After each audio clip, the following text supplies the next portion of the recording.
तो ब्रेक के बाद एक बार फिर से आप सभी का स्वागत है। सवाल यही बना हुआ है कि क्या चुनाव से पहले hard Hindutva versus soft Hindutva की जंग अब नजर आ रही है। इसी मुद्दे पर हम कर रहे हैं चर्चा। तमाम खास मेहमान लगातार हमारे साथ बने हुए हैं। बीजेपी नेता मनोज उपाध्याय जी हमारे साथ मौजूद हैं। मेजर आशीष समाजवादी पार्टी नेता हमारे साथ जुड़े हुए हैं। अंकुर सक्सेना आरएलडी की तरफ से हमारे साथ जुड़े हुए हैं।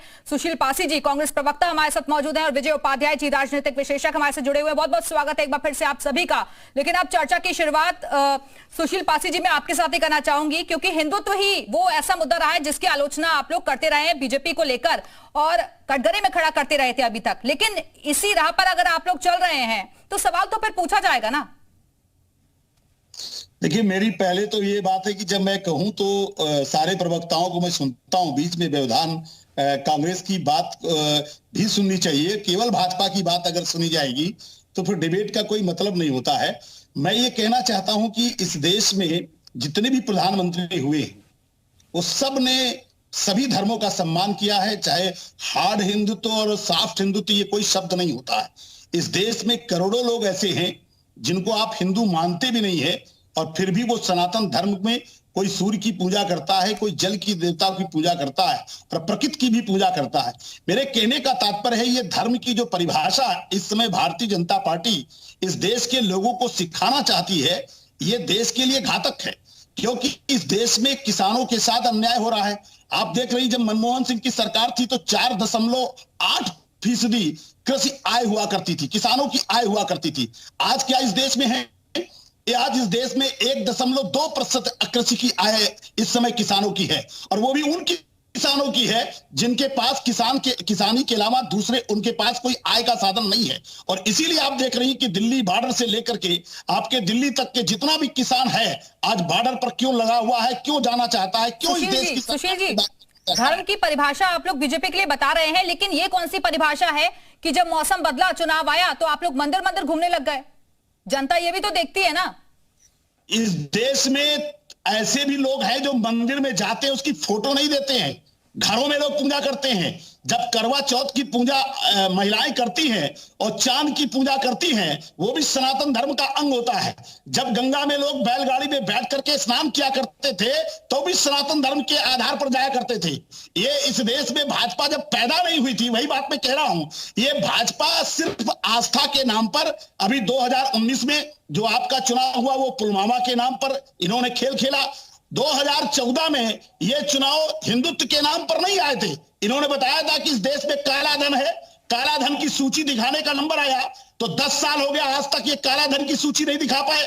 अगर इस देश में किसी ने भी देश को लूटा है तो 10 साल में आपको क्या करना चाहिए था? आपको सजा देनी चाहिए थी ना, लेकिन आप सजा नहीं दे पाए। लेकिन उसके पहले मनमोहन सिंह की जब सरकार थी तो आपने कहा कि 2G घोटाला हुआ है और ए राजा अनुसूचित जाति का आरएलडी पार्टी भी किसानों से जुड़ी हुई है, इसलिए आपके सवाल का जवाब अंकुर सक्सेना जी दे जाएंगे। अंकुर जी, पूरी बात देखिए, मेरी बात पूरी हो जाने दीजिए। इस देश सर जल्दी जल्दी ना, क्योंकि अन्य मेहमानों के पास भी जाएंगे। एक ही अगर बोलेगा तो अन्य को मौका नहीं मिलेगा ना। फिर बारी बारी से सर एक एक करके ना, थोड़ा थोड़ा बोलेंगे तो सब पे चले जाएंगे फिर।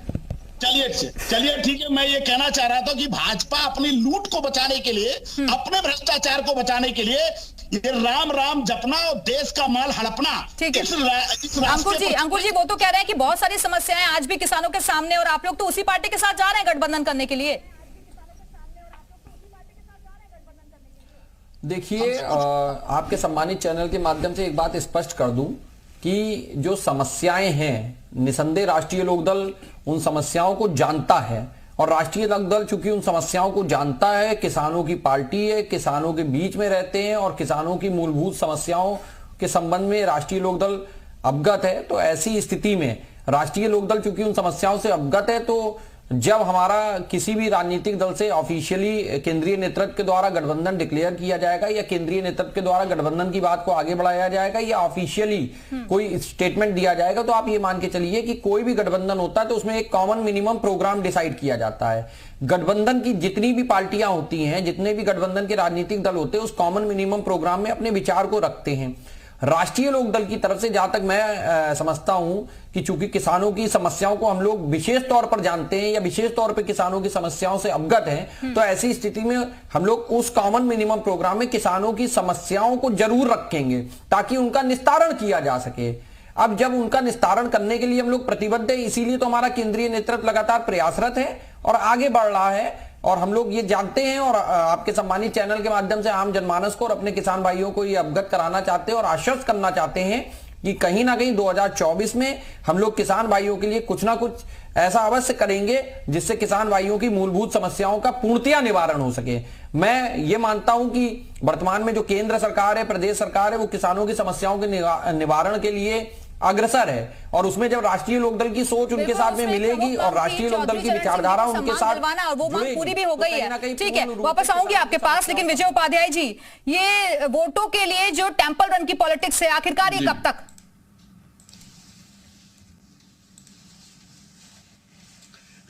ये हमेशा चलेगी जब तक लोगों को लगेगा कि लोग इस मामले को लेकर संवेदनशील होते हैं। और देखिए, धीरे धीरे चीजें जो है ज्यादा धार्मिक हो रही हैं। दरअसल ये आर्थिक विकास जब होता है तो लोगों के पास जब पैसे आते हैं तो वो धार्मिक जो उनकी अभिरुचियां हैं उसको और ज्यादा वो प्रकट करने की कोशिश करते हैं। आज से कुछ साल पहले आप देखें तो राजनेता मंदिर नहीं जाया करते थे, लेकिन अब इधर के कई चुनाव में अगर आप देखें तो लोग मंदिर जाने की परंपरा शुरू कर दिया है, क्योंकि बीजेपी को वोट मिलने लगे। जब बीजेपी को वोट मिलने लगे तो उसका उन्हें लगा कि शायद ये काम भी करना ठीक रहेगा, इससे एक मैसेज जाएगा। और ये सिर्फ एक चुनाव ऐसा था गुजरात का जिसमें तो पूरा अभियान ही चलाया गया था मंदिर जाने का। तो ये कोशिश दल करते रहते हैं और कुछ दल जो है चुनाव के समय करते हैं, कुछ इसे लगातार करते हैं।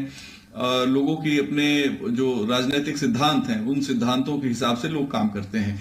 उत्तर प्रदेश में ज्यादा संवेदनशील इसलिए है कि ये बहुत ही धार्मिक है उत्तर प्रदेश। आप देखिए जिस तरीके से 2-2 लाख 3-3 लाख लोग रोज अयोध्या जा रहे हैं, साल में 12-13 करोड़ लोग काशी जा रहे हैं, 7 से 8 करोड़ लोग मथुरा जाते हैं। तो 25 करोड़ की आबादी उत्तर प्रदेश की है और इतनी बड़ी तादाद में लोग मंदिरों में अगर जा रहे हैं तो नेताओं की मजबूरी है कि वो जनता का पीछा करते हुए मंदिर तक पहुंच जाएं। ठीक है, मेजर आशीष, आज तो वही लाइन सटीक बैठती है कि वोट के लिए कुछ भी करेगा क्या, क्योंकि आपके ही जो इंडिया गठबंधन के सहयोगी हैं वो खुद जा रहे हैं मत्था टेकने के लिए। आज अरविंद केजरीवाल जी चले गए, भगवंत मान उधर पंजाब से आ गए। इसमें आप लोगों को परेशानी है क्या? कि अरे हमें कोई परेशानी नहीं है ना, वैसी तस्वीरें आती है तो सवाल पूछ लेते हैं ना। नहीं तो फिर सवाल ही क्यों उठा? अगर एक हिंदू आदमी मंदिर जा रहा है तो इस पे भी सवाल उठाया जाएगा। ये एक बड़ा गलत ट्रेंड जो है भारतीय जनता पार्टी ने शुरू किया था कि पूजा करो तो उसकी फोटो भी डालो, कि अपनी माता जी से बात करो तो उसकी फोटो भी डालो। तो अब वो चलन शुरू हो गया है, तो मुझे लग रहा है विपक्ष को भी वो सब चीजें जो फोटो हैं कि आप पूजा पहले घर में करते थे तो उसकी भी फोटो डालिए। तो कहीं ना कहीं इस तरीके के जब राजनीति अब चल ही गई है तो मुझे आगे आने वाले भविष्य में यही चीजें अब दिखेंगी।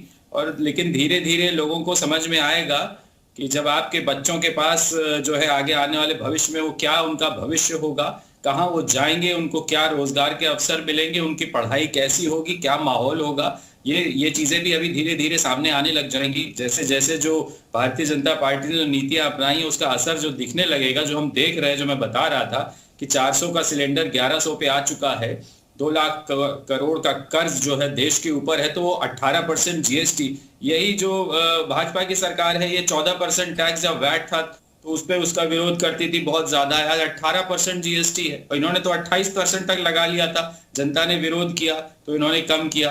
अभी ये बात कर रहे थे किसान के मुद्दों की, तो किसान अगर खुश होते तो अभी दिल्ली पे कूच क्यों कर रहे हैं और पूरी तरह जो पुलिस क्यों लगाई जा रही है किसानों को रोकने के लिए, उनको अपनी बात कहने, उनको अपनी बात रखने का अवसर दिया जाना चाहिए। लेकिन आप पहले ही उनको रोके दे रहे हैं, आप उनको दबा रहे हैं कहीं ना कहीं। तो ये चीजें वो गलत है, लेकिन धीरे धीरे इनका असर सामने आएगा, ऐसी बात जवाब दीजिए मनोज जी। और इसमें एक अहम सवाल ये भी हो जाता है क्योंकि हर किसी की अपनी आस्था होती है, कोई घर में पूजा करता है, कोई मंदिर जाकर पूजा करता है, तो इसमें जताने की क्या जरूरत है, इसका बखान करने की जरूरत क्या है? देखिए दिव्या जी, कई प्रश्न है, थोड़ा सा हम जल्दी बोलेंगे। जैसे देखिए अभी हमारे कांग्रेस के मित्र या समाजवादी पार्टी के जो ही मित्र ने हमारे कहा कि चौधरी चरण सिंह जी का, देखिए चौधरी चरण सिंह जी किससे लड़ाई लड़े? उन्होंने हमेशा कांग्रेस के लड़ाई लड़े, किसानों के लिए उन्होंने जिम्मेदारी प्रथा को हटाने के लिए कांग्रेस पार्टी के लिए से लगातार लड़ाई लड़ते आए। कृषि बिल के लिए लगातार लड़ाई है। यही कांग्रेस की सरकार रहती थी जो अपने सरकारी दामाद को जो है किसानों के जमीन को औने पौने दाम में गिफ्ट दे दिया करते थे। तो इस नाते कांग्रेस से अगर किसानों के बारे में बात करने के लिए शर्म आनी चाहिए कांग्रेस पार्टी को, जो लगातार किसानों का शोषण करती है। यही इंदिरा गांधी है जो संसद के भवन के सामने 5000 हिंदू लोगों की जो कत्लेआम गोलियां चलवा दिया। मुलायम सिंह यादव उन्हीं के भक्त के रूप में राम सेवकों पे गोलियां चला, पहली चीज। दूसरी किसानों की बात पे आ रही है अगर कि 2020 और 21 में किसानों ने बहुत बड़ा आंदोलन जो है, किसानों ने नहीं बिचौलियों ने, किसानों वो नेता लोग जो बिचौलिए से इनकम करते थे, अपना घर परिवार चलाते थे, वो लोगों ने दिल्ली में धरना दिया था। तब उसके बाद उत्तर प्रदेश में आपने देखा होगा 2022 का चुनाव था, यही किसानों ने 37 साल का रिकॉर्ड तोड़कर उत्तर प्रदेश में योगी आदित्यनाथ जी की सरकार को दोबारा लाने का काम किया था। ये अखिलेश यादव को जो है पूरी तरह से 37 सीटों पे लाके चिपकाने सीटों पे उनके पूरे गठबंधन को चिपकाने का काम किया। कल ही दिल्ली की तरफ वो आने की कोशिश में है, जिसके लिए तमाम इंतजाम किए गए हैं। तो ऐसी स्थितियां क्यों बन रही हैं? क्या वो किसान नहीं है, वो कोई और है? वो सीधा सवाल पूछ रहे हैं आपसे। वो सिर्फ और सिर्फ किसानों के रूप में जिस पर मैं बता रहा हूं आप सुनिए, वो सिर्फ और सिर्फ वो लोग हैं जो किसानों के नाम पर खाली किसानों के बीच में बिचौलियों की तरह उनके जमीनों, उनकी पैदावार अन्न को जो है अपने आप कमीशन लेकर बेचने का काम करते हैं। यही सपा और कांग्रेस के लोग हैं। किसान कभी एसी कमरों में नहीं बैठता है, किसान अपने ठंडी गर्मी बरसात में काम करता है, वो हमारा अन्नदाता होता है। तो ये लोगों के लिए इसी नाते सरकार ने वहां बैरिकेडिंग जांच करके इस बार जाएंगे, जिससे कि दिल्ली की आम जनता को परेशानी का सामना जिस प्रकार से पिछली बार जो उपद्रव करने का काम किया था, अब ऐसा ना होने पाए। दूसरी चीज अभी आप ठीक है कंप्लीट कर लीजिए, आप फिर जवाब लूंगी मैं। मनोज जी पूरा कर लीजिए आप। तो ये चीज है। दूसरी चीज बता दो, अभी राहुल गांधी जी के ऊपर, हेलो हाँ जी बोलिए बोलिए, आवाज आ रही है आपकी। राहुल गांधी जी सावन के महीने में लालू यादव के बेटे के साथ मीट खाते दिखाई दिए थे। सावन में कोई हिंदू कभी भी जो है इसका सेवन नहीं करेगा। ये स्वतंत्रता की आजादी है, ये भारतीय कल्चर को रोकने का काम ये जो कांग्रेस पार्टी और समाजवादी पार्टी लगातार करते आई है। सुशील पासी जी बोलिए। ऐसा है कि राहुल गांधी को मीट खाते हुए ये दिखा सकते हैं क्या फोटो? झूठ बोलने की पराकाष्ठा कर रहे हैं। राहुल गांधी को गूगल कर लीजिए, आज भी मैं तुरंत कर रहा हूं, गूगल कर ले। दिव्या जी अरे मुद्दे पर रहते हैं ना मनोज जी, सुशील जी प्लीज मेरी आपसे रिक्वेस्ट है, आप दोनों से रिक्वेस्ट है, मुद्दे पर रहते हैं ना, किसने क्या किया क्या नहीं किया। बात तो हिंदुत्व की हो रही है ना, मंदिर मुद्दे की हो रही है, वोटों की हो रही है, चुनावों की हो रही है, उस पर रहते हैं। पाखंडियों को बताना, दिव्या जी पाखंडियों को बताना पड़ेगा कि इस नाते उनका नाम लिया जा रहा है। मंदिर आए बहुत शौक, हम भी चाहते हैं कि सारे विरोधी भगवान राम के विरोधी भगवान राम के चरणों में आके गिरे, लेकिन पाखंडियों से सावधान रहने की जरूरत देश की जनता को है। सुशील जी, ये भाजपा के लोग इतना बौखला गए हैं, इनको ये पता नहीं कहां से सनातन धर्म का ज्ञान भाजपा बांट रही। ठीक है, लगता है कुछ कनेक्शन में प्रॉब्लम आ गई है। मेजर आशीष यही जो जनेऊ के ऊपर अच्छा आ गए, ठीक है आप वही बता दो हमको, कोई भी सनातनी कोर्ट के ऊपर जनेऊ नहीं पहनता है। आपको इस बात की पता है कि सनातन के बारे में कभी भी कोर्ट के ऊपर जनेऊ कोई नहीं पहनता है।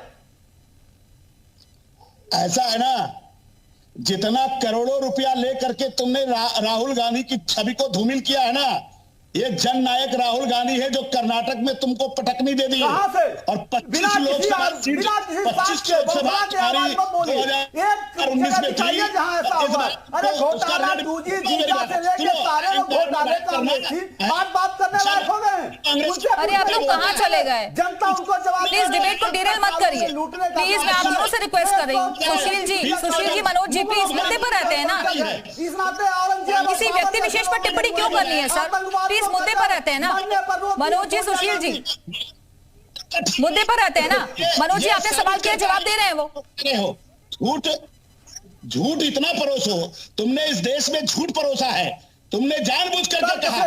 जानते हो झूठ कितना बोला तुमने? तुम्हारे प्रधानमंत्री ने कहा कि मैं पिछड़ी जात का। सुशील जी मेरी रिक्वेस्ट है आपसे, प्लीज प्लीज, ये झूठ और आपकी भाषा नहीं सर।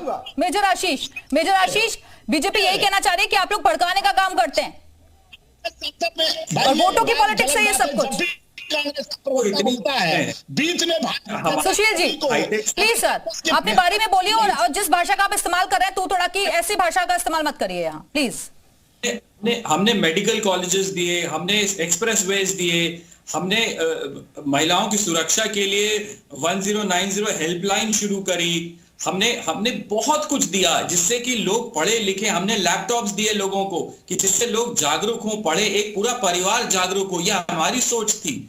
तो कहीं ना कहीं हमने फोकस डेवलपमेंट पे किया है कि आज की पीढ़ी पढ़े और आने वाली पीढ़ी और आगे बढ़े। लेकिन भारतीय जनता पार्टी ने एजुकेशन बजट कम किया, पहली सरकार जिसने एजुकेशन बजट कम किया। हमने 70,000 लगभग लोगों को नियुक्तियां दी थी, जिनको शिक्षा मित्रों को, कि पढ़ाई आगे बढ़ाई जा सके। अगर हम शिक्षक नहीं दे पा रहे हैं परमानेंट, तो कम से कम शिक्षा मित्र दें। स्कूल जिनमें टीचर नहीं है वो बढ़े, इनने सबको हटा दिया वहां से, क्योंकि चाहते ही नहीं कि पढ़े। जब आदमी पढ़ जाएगा, जहां भी आप देख लीजिए कि जहां लिटरेसी लेवल ज्यादा है पूरे देश में, वहां भारतीय जनता पार्टी कहां खड़ी है किसी को बताने की जरूरत नहीं है। तो ये चाहते नहीं है कि पढ़े, जब पढ़ जाएगा तो फिर इनकी बातों में नहीं आएगा। तो ये बहुत अहम विषय है। हमें हर एक व्यक्ति को सोचना है कि अपने बच्चों को वो क्या भविष्य देने वाला है, उसके बच्चा आगे क्या बढ़ने वाला है, वो क्या करने वाला है, किस समाज में जीने वाला है, क्या इनकी पॉलिसीज हैं और उनका क्या नतीजा निकल रहा है, वो दिख रहा है। आज आपने संविदा पे, सब कुछ संविदा पे करना शुरू कर दिया है। सरकारी कर्मचारियों को आपने 8 पे कमीशन ही बंद कर दिया है। आपकी पहली वो सरकार है देश में जिसने सैनिकों की दी जाने वाली और उनकी विधवाओं को दी जाने वाली सुविधाओं को कम किया है। आपने एक अग्निवीर जैसे, ठीक है मनोज जी जवाब दीजिए। वो कह रहे हैं बहुत सारी योजनाएं जिसकी शुरुआत हमने की थी, आपने तो बंद ही कर दी उन योजनाओं को।